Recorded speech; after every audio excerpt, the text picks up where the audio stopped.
আসসালামু আলাইকুম বন্ধুরা, তোমরা সবাই কেমন আছো? আল্লাহর রহমতে সবাই ভালো আছো আশা করি। আমিও ভালো আছি। আজকে আমার মা বানালো আমাদের জন্য ঝালমুড়ি মশলা। এই ঝালমুড়ির মশলায় ঝালমুড়ি মামারা ব্যবহার করে থাকে। এইটা ছাড়া ঝালমুড়ি হবে না। আজকে আমার মা এটা বানালো আমার বোনের জন্য, কারণ আমার বোনের ঝালমুড়ি অনেক পছন্দ। সুতরাং প্রথমেই আমরা দিয়ে দিব প্যানে কিছু পরিমাণ সরিষার তেল। এটা একটু গরম হওয়া পর্যন্ত ওয়েট করব। এরপর দিয়ে দিব পরিমাণ মতো পেঁয়াজ বাটাটা দেওয়ার পর এটা ততক্ষণ পর্যন্ত নাড়াতে থাকবো যতক্ষণ না পর্যন্ত এটার কাঁচা ভাব বা স্মেলটা চলে যাবে। সুতরাং এটা আমরা নাড়াতে থাকবো। এটা নাড়াতে থাকার পর দেখবে কিছুক্ষণ পর দেখবে এটার কিন্তু কাঁচা ভাব বা স্মেলটা চলে গেছে, যা তোমরা দেখলেই বুঝতে পারবে। এবার আম্মু দিয়ে দিবে আদা রসুন বাটা। এটাকেও ভালোভাবে নাড়িয়ে চাড়িয়ে নিতে হবে।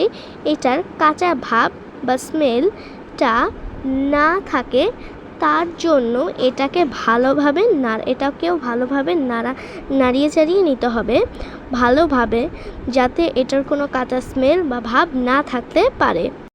দেখো এখনও কিন্তু নাড়ানো হচ্ছে। ভালোভাবে এটা নাড়িয়ে নিলে খুব ভালো হবে, তাহলে মজা হবে। এরপর একটা বাটি নিয়ে নেব, বাটির মধ্যে নিয়ে নেব। এবার দিয়ে দেব 1 চামচ হলুদ গুঁড়া, ধনিয়া গুঁড়া ও মরিচ গুঁড়া আর আম্মুর বানানো স্পেশাল মশলা, যা ঝালমুড়ির মশলাকে সুস্বাদু বানিয়ে দেয়। দুঃখিত, ভিডিও কাট হয়ে যাওয়ার ফলে মশলাটা দেখাতে পারিনি, কিন্তু সমস্যা নেই। পরের অন্য ভিডিওতে এই মশলার ভিডিওটা আপনাদেরকে অবশ্যই দিয়ে দিব। এরপর এটাকে ভালোভাবে রান্না করে নিব। এটাকে রান্না করে নেওয়ার এক পর্যায়ে দেখতে পাবেন ভালোভাবে যখন রান্না হয়ে যাবে তখন দেখবেন মশলাটার উপরে তেল ভেসে উঠেছে, তখনও বুঝে যাবে এটা ভালোভাবে হয়ে গেছে। এটা হয়ে যাওয়ার পর এটাকে উঠিয়ে নিব, উঠিয়ে ঠান্ডা হওয়ার জন্য রেখে দিব। এটাকে আমরা একটি কাচের বয়মে সংরক্ষণ করব।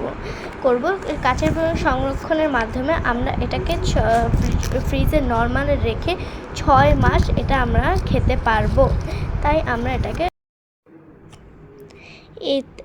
এবার একটি কাচের বয়ম নিয়ে নিব এবং কাচের বয়মটা ইউজ করব আমরা এটা সংরক্ষণ করার জন্য। যেহেতু এটা ফ্রিজে নর্মালে রেখে 6 মাস এটাকে প্রিজার্ভ করা যায়, সুতরাং আমরা কিন্তু একটি কাচের বয়মে ভালোভাবে এটা প্রিজার্ভ করব।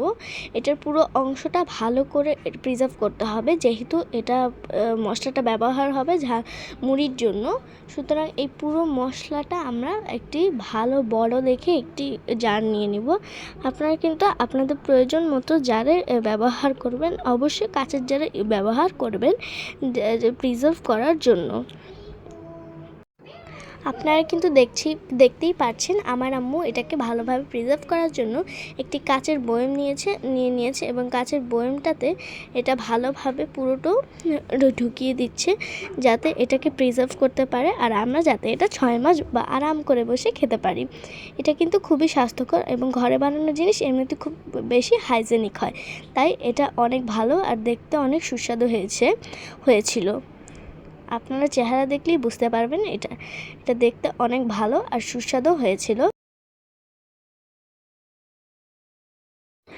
আজকের মতো বিদায় নিচ্ছি। আসসালামু আলাইকুম। আপনাদের সাথে আবার দেখা হবে। আমাদের পাশে থাকতে লাইক সাবস্ক্রাইব করে আমাদের পাশে থাকবেন।